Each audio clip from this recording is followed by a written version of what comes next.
ஆதியாகமம் படித்தால் ஆரம்ப தேவனே அனைத்திற்கும் மூலம் என்று கண்டறிவாய்.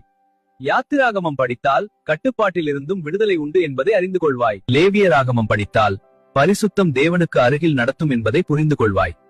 எண்ணாகமம் படித்தால் பயணத்திலும் நான் உன்னோடு இருப்பேன் என்பதை உணர்வாய். உபாகமம் படித்தால் கீழ்ப்படிதலில் ஆசீர்வாதம் பெறுவாய். யோசுவா படித்தால் விசுவாசம் வெற்றியை தரும் என்பதை காண்பாய். நியாயாதிபதிகள் படித்தால் தேவனை விட்டால் குழப்பம் வரும் என்பதை உணர்வாய். ரூத் படித்தால் உண்மையான விசுவாசம் புதிய ஆரம்பம் தரும் என்பதை காண்பாய். 1 சாமுவேல் படித்தால் தேவன் மனதை பார்க்கிறார் என்பதை அறிந்து கொள்வாய். 2 சாமுவேல் படித்தால் தவறிலும் கிருபை உண்டு என்பதை புரிந்து கொள்வாய்.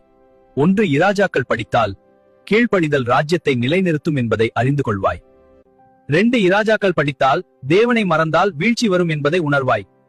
1 நாளாகமம் படித்தால் வரலாறு தேவனின் திட்டத்தை காட்டும் என்பதை காண்பாய். 2 நாளாகமம் படித்தால் மனம் திரும்புதல் மீட்பு தரும் என்பதை அறிந்து கொள்வாய். எஸ்ரா படித்தால் வார்த்தை மீண்டும் கட்டும் என்பதை புரிந்து கொள்வாய். நெகேமியா படித்தால் ஜெபமும் உழைப்பும் சுவர்களை எழுப்பும் என்பதை காண்பாய். எஸ்தர் படித்தால் சரியான நேரத்தில் நீ பயன்படுத்தப்படுவாய் என்பதை உணர்வாய். யோபு படித்தால் துன்பத்திலும் நம்பிக்கை நிலைத்திருக்கும் என்பதை அறிந்து கொள்வாய். சங்கீதம் படித்தால் கண்ணீரிலும் துதி செய்ய கற்றுக்கொள்வாய்.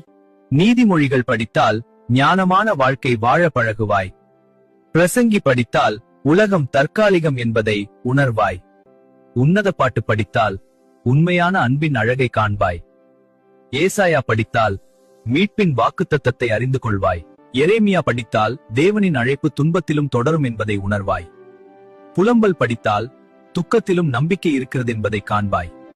எசேக்கியேல் படித்தால் உலர்ந்த எலும்புகளுக்கும் உயிர் உண்டு நம்புவாய். தானியேல் படித்தால் விசுவாசம் நெருப்பிலும் காப்பாற்றும் என்பதை அறிந்து கொள்வாய். ஓசியா படித்தால் தேவன் அன்பு விட்டு போகாது என்பதை உணர்வாய். யோவேல் படித்தால் ஆவியின் ஊற்றை அனுபவிப்பாய். ஆமோஸ் படித்தால் நீதியே தேவனுக்கு பிரியமானது என்பதை அறிந்து கொள்வாய். ஒபதியா படித்தால் அகந்தை வீழ்ச்சி தரும் என்பதை காண்பாய். யோனா படித்தால் மனம் திரும்புதலுக்கு கருணை உண்டு என்பதை உணர்வாய். மீகா படித்தால் நீதியாய் நடந்து தாழ்மையாய் வாழ கற்றுக்கொள்வாய்.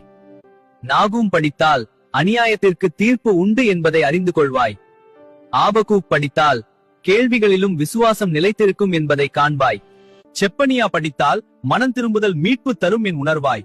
ஆகாய் படித்தால் தேவனுடைய வீட்டை முன்னிலைப்படுத்த கற்றுக்கொள்வாய். சகரியா படித்தால் நம்பிக்கை எதிர்காலத்தை காட்டும் என்பதை அறிந்து கொள்வாய்.